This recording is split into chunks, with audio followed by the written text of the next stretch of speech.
What's going on, guys? It's Jimmy here. Welcome to our daily show where we discuss everything going on here in our country that you need to know about on a daily basis, including money, investing, the stock market, the fourth stimulus package update, and stimulus check update. If you haven't subscribed to our YouTube channel yet, make sure to click the subscribe button down below. It's completely free to do so. And remember that new videos come out here every day on our YouTube channel at 10 a.m., 3 p.m., and 8 p.m. Eastern Standard Time. And also, thanks for hitting the like button for us down below. We got a lot to talk about here today. We're going to cover several different things. Russia warns the United States and says, we have the might to put you in your place. Yeah, that's right. You can't make this stuff up. Imagine if we were saying this to them. Russia warned the United States yesterday that Moscow had the might to put us, the United States, in its place and accused the West of stoking the wild Russophobic plot to tear Russia apart, as if they're not doing that themselves. Dmitry Medvedev, who is the previous president before Putin, he actually served in between Putin's couple different terms that he had. He had to because of term limits. So Putin served as president, and then Medvedev served there, and then Putin served again. So you can see here he served as Russia's president from 2008 to 2012, and is now the deputy secretary of Russia's Security Council. If Putin were to not be president for some reason right now, he could be president again. Okay, just kind of throwing that out there. Said the United States had stoked disgusting Russophobia in an attempt to force Russia to its knees, and says it will not work. Russia has the might to put all of our brash enemies in their place. I assume he's talking about nuclear weapons there. Since Russia invaded, the United States and its European and Asian allies have slapped Russia and their leaders with sanctions that have never been seen before. Putin says that what he calls special military operation in Ukraine was necessary because the United States was using Ukraine to threaten Russia, and Russia had to defend against the genocide of Russian-speaking people by Ukraine. How they make this stuff up is unbelievable. Yeah.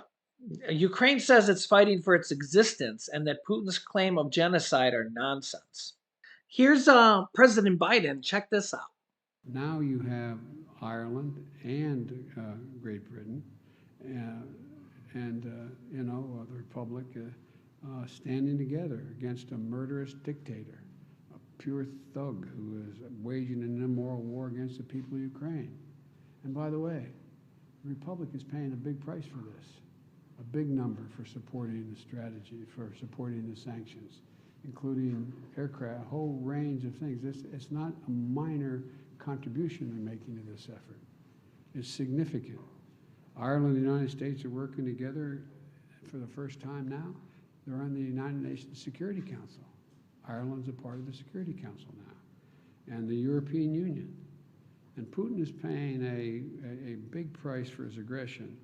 But Russia warns that anyone transporting weapons to Ukraine is a legitimate military target. That includes the United States, and most of Europe is transporting weapons to Ukraine. There's multiple countries, including the EU, that has paid for and is transporting weapons to Ukraine. Russian Foreign Minister Sergei Lavrov on Friday warned that any cargo transporting weapons to Ukraine will be considered legitimate targets for Russian troops as it pushes forward with its invasion. The comments come as Ukraine continues to ask for military help in its fight against Russian troops. Lavrov said on Russian TV, "We clearly said that any cargo moving in Ukrainian TV, which would be carrying weapons, is fair game." Republican Senator Lindsey Graham from South Carolina introduced a resolution to give Ukraine fighter jets and air defense systems. Lindsey Graham says, "I'm urging the Senate to speak with one voice to meet the moment. If we had a vote on the resolution to supply the Ukrainian military with MiG fighter jets and other air defense systems, it would be a shot in the arm to the Ukrainian people and the military." By the way, Republican Senator Lindsey Graham, a lot of people don't know this, but he served in the U.S. Air Force. He served as you can see here, in the United States Air Force. He also served as in the Judge Advocates General Corps. He served in, let me see here, multiple different things here. If I go back down here, he served in the United States Air Force 1982 to 1988. He served in the South Carolina Air National Guard 1989 to 1995. He served in the reserve from 1995 to 2015. He was a colonel. He was also in the U.S. Air Force Judge Advocates General Corps. So he was in military service for multiple different years, as you can see here on the right side of my screen here. So when it comes to like talking about serving in the military, supplying fighter jets and air defense systems for the U.S. and what the U.S. should do, he definitely can legitimately say, he has a pretty good idea. He's not just, somebody who says, oh, one of these guys talking behind, a bench and a seat. He served our country. He served our country. So, thank you for serving our country. And it's also a good point, a good time to say thank you for anybody watching or anybody who has any family members who served our country as well. Um, it's a good time to kind of reflect on that. That says anybody who was in our armed services or who serves as our country, like in a nurse or anything along those lines, a teacher. Serves our country in any type of way. Thank you for your service, because it's an appropriate time to give thanks to people like that, because yeah, it's been a tough couple years. Right now we're literally in a war situation. Um, and we've been in a pandemic here for 3 years, 2020, 2021, 2022. Almost a million people in the US alone have died. Over 6 million people in the world have died because of this virus. Not many people even can realize that. But yeah, when you look at here, yeah, almost 1 million people in the US have died from this virus.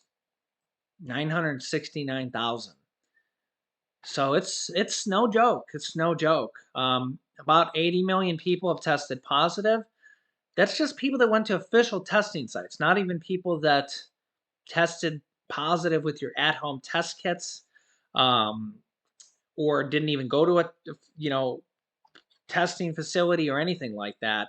By the way, well, I'll just show you this too. Worldwide, over 6 million people have died worldwide. The U.S. has the most, um, and India second most, 500, or actually Brazil, 650,000. India second. Um, but yeah, so if I go back here to the United States, we're only averaging about 30,000 new cases per day right now. Um, but yesterday was 35,000 cases, and they're actually saying right now cases are actually on the way back up here. Yesterday was 39,000, and they're saying that new cases could be on the way back up because of new variants, and the BA.2 cases are on the upswing here. That's the new Omicron variant that is actually more contagious here. And remember that as of 2 days ago, China has 37 million people on lockdown. I know, guys, you can't make this stuff up. Here it is from CNN. Just so you know, I'm not making this stuff up. They have a city larger than New York City on complete lockdown. That's only 9 million people, by the way.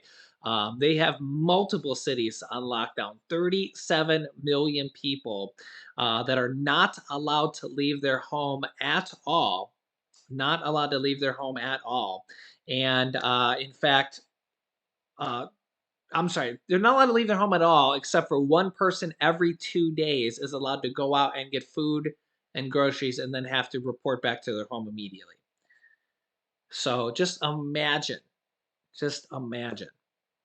But yeah, the officials here in the US are saying that cases are going up here again. And let's just keep our fingers and toes crossed that it's not a bad wave like we had last time. But I'll keep you up to date. Also, House Speaker Nancy Pelosi says that the White House should request $45 billion in new COVID aid, new virus relief aid. So they are going to be requesting billions and billions of dollars here for new virus relief aid. So we'll have to see what comes here in this new package. It'll be interesting to see here, but they are going to be requesting new money here for new virus relief, says Nancy Pelosi. And yeah, so they're going to be requesting new money. There's also, this is going to be separate from the Build Back Better package, which could be called Made in America. We don't know exactly know what that's going to be, but this is going to be a separate package, a smaller package than that. We don't exactly know what is going to be in this smaller package, smaller than the Build Back Better package. It's going to be a separate package than that. This is basically saying because most of the virus relief money they've said is just completely ran out on the federal level. So they're requesting more money. They're requesting more money, and it just shows you kind of how much money it takes to fund a lot of these government programs. And remember, they just passed a $1.5 trillion government budget, but apparently they didn't put money for this in there. So they're now requesting more money. It kind of seems like an overthought or oversight, I should say, that they didn't include that in there when they literally just passed a $1.5 trillion budget that only goes until the end of September. Why they wouldn't have included that in there is just Congress, right? uh, they talk about walking and chewing gum at the same time. I don't think they could. I don't think they could do it. They talk about trying to do it. Basically doing two things at once. It seems to be very difficult for them. It's a very, very, very difficult for them. And now the problem is that we're trying to prevent World War III from happening, but some people are questioning if it needs to happen. It's just, it's like going back and questioning World War II. Like, how do you stop World War II from happening? Well, that's like saying Hitler. How do you stop Hitler from doing what he did? Well, instead of Hitler this time, it's Putin. This kind of sounds familiar, right? And I mean, imagine what Putin's doing over there. I mean, replace the name Putler with or Putler, right? It's kind of the same thing, right? Imagine Putin just being able to just do what he's doing for months and months and months, and that's probably what's going to happen. He's just going to continue to do what he's doing. And imagine what's going to happen to those people. 40 million people. There was 45 million people in Ukraine, and about 3 million people have left now. So just imagine. By the way, Ukraine has more people than France. So just kind of think about that. Think about how large of a country that is. I mean, it's just it's massive. It's massive. I mean, there's more people there than Texas. So just I mean, just imagine if that was taking over Texas, right? Um, just to kind of give you an idea there, right? So I mean, it's a similar situation because it's like, how long does this go on until the world steps in? The world steps in. The problem here is the nukes. That's the biggest problem here is the nukes.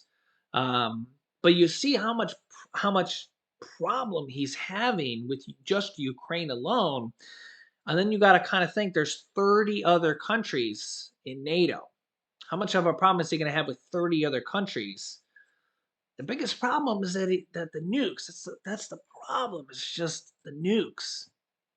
So it's just like you got to kind of wonder if they just bombarded him like so quickly, 30 other countries, would they be able to shut him down like really really quickly? It's a risk, but there's also a risk if you just let him keep going, right? I mean, it's the same thing with Hitler. If you just let him keep going for imagine if you just let Hitler keep going, right? If we go back to, the 40s, imagine if you just let him keep going. I mean, he did. I mean, think about how long that war went on for years, right? Eventually, the rest of the world had to step in, and it still took a while to end it, right? But I mean, that's the problem here. And I mean, the US is feeling it with gas and high food prices and stuff, but imagine what Ukraine is feeling. And imagine what the rest of Europe is feeling being closer. But it's a question. It's a question we have to wonder. And it's affecting all of us, at least in some way, shape, or form. Um, Inflation, gas prices, how long this will go on. How long will this go on? It's a good question. And we're all affected, at least somewhat. And it's probably going to be for a while. So it's a really, really good question here. And we are seeing at least we're seeing a lot of different stimulus check proposals, some stimulus checks being passed on state levels and being proposed here on the federal levels. We actually have quarterly stimulus checks being proposed here by the Democrats, and it's an election year as well. So we could actually have several different things going on here this year. I will keep you up to date with everything. So I'll link you to a couple videos here if you haven't seen them. Really good videos. But if you haven't subscribed yet, make sure to click the subscribe button to our YouTube channel. It's completely free to do so. Remember that new videos come out here every day at 10 a.m., 3 p.m., and 8 p.m. Eastern Standard Time. After clicking the subscribe button, click the bell icon to get reminders when we go live with new videos. You guys are awesome. I will keep you up to date. You can click here to watch my newest video next, and you can click here to see $1,000 stimulus checks that were just announced. So click on one of those videos next. Thanks for watching, guys, and I will see you in the next video.